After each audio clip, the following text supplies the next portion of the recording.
শীতার্ত শীতবস্ত্র কেনার মতো সামর্থ্য নেই, তাদেরকে আমরা জনাব তারেক রহমানের পক্ষ থেকে আমরা এই শুভেচ্ছা উপহার দিচ্ছি।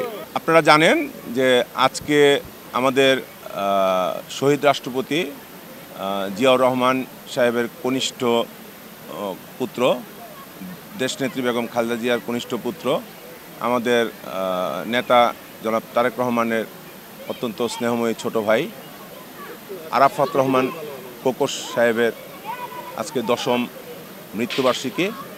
সেই 10ম মৃত্যুবার্ষিকী উপলক্ষে আজকে দোয়া, তার বিদেহী আত্মার মাগফিরাত কামনা করা এবং আমাদের নেতা জনাব তারেক রহমানের পক্ষ থেকে শুভেচ্ছা উপহার, শীতার্তদের মাঝে কম্বল প্রদান, রাষ্ট্র মেরামতের 31 দফা, যেটা সারা বাংলাদেশে এখন আওয়াজ উঠেছে।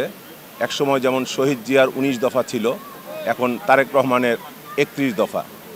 সেই 31 দফা রাষ্ট্র মেরামতের, সেটা নিয়ে আমাদের আজকের আলোচনা সভা। আজকে আমরা যে কম্বল উপহার দিচ্ছি, সেটা আমরা সকলের জন্য, বিশেষ করে আমাদের দলীয় নেতাকর্মী সমর্থকদের মধ্যে যারা একটু অসচ্ছল, তাদের বাইরে একদম গণমানুষের মধ্যে যারা শীতার্ত, যাদের বস্ত্র বা শীতবস্ত্র কেনার মতো সামর্থ্য নেই, তাদেরকে আমরা জনাব তারেক রহমানের পক্ষ থেকে আমরা এই শুভেচ্ছা উপহার দিচ্ছি।